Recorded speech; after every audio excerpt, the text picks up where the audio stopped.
5 सितंबर को एक बार फिर सारा देश भारत के पूर्व राष्ट्रपति डॉक्टर सर्वपल्ली राधाकृष्णन का जन्म दिवस शिक्षक दिवस के रूप में मनाने जा रहा है।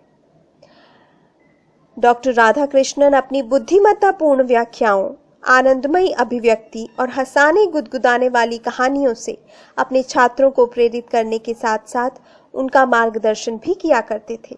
वे छात्रों को लगातार प्रेरित करते थे कि वे उच्च नैतिक मूल्यों को अपने आचरण में उतारें। शिक्षकों के संबंध में कहा गया है कि शिक्षक राष्ट्र की संस्कृति के चतुर माली होते हैं। वे संस्कारों की जड़ों में खाद डाल देते हैं और अपने श्रम से सींचकर उन्हें शक्ति में निर्मित करते हैं। किसी राष्ट्र के वास्तविक निर्माता उस देश के शिक्षक ही होते हैं। इस प्रकार एक विकसित, समृद्ध और खुशहाल देश और विश्व के निर्माण में शिक्षकों की भूमिका ही सबसे ज्यादा महत्वपूर्ण होती है। आज कोई भी बालक 2 से 3 वर्ष की अवस्था में विद्यालय में शिक्षा ग्रहण करने के लिए आता है। इस बचपन की अवस्था में बालक का मन मस्तिष्क एक कोरे कागज के समान होता है। इस कोरे कागज रूपी मन मस्तिष्क में शिक्षकों के द्वारा शिक्षा के माध्यम से शुरुआत के 5-6 वर्षों में दिए गए संस्कार और गुण उनके संपूर्ण जीवन को सुंदर बनाने में महत्वपूर्ण भूमिका अदा करते हैं।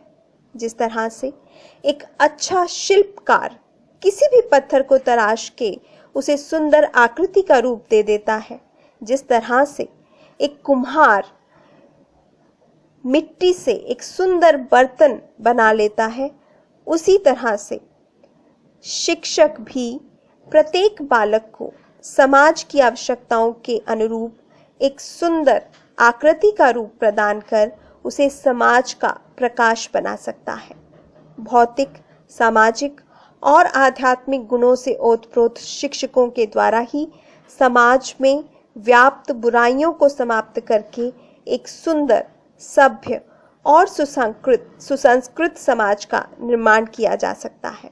डॉक्टर सर्वपल्ली राधाकृष्णन भी ऐसे ही महान शिक्षक थे, जिन्होंने अपने मन, वचन और कर्म के द्वारा सारे समाज को बदलने की अद्भुत मिसाल प्रस्तुत की।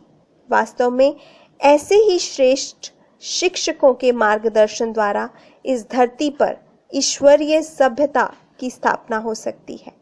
अतः आइए आज शिक्षक दिवस के अवसर पर हम सभी डॉक्टर सर्वपल्ली राधाकृष्णन जी और अपने सभी अध्यापकों, सभी शिक्षकों और सभी गुरुओं का शत शत नमन करें और उनका सम्मान करें।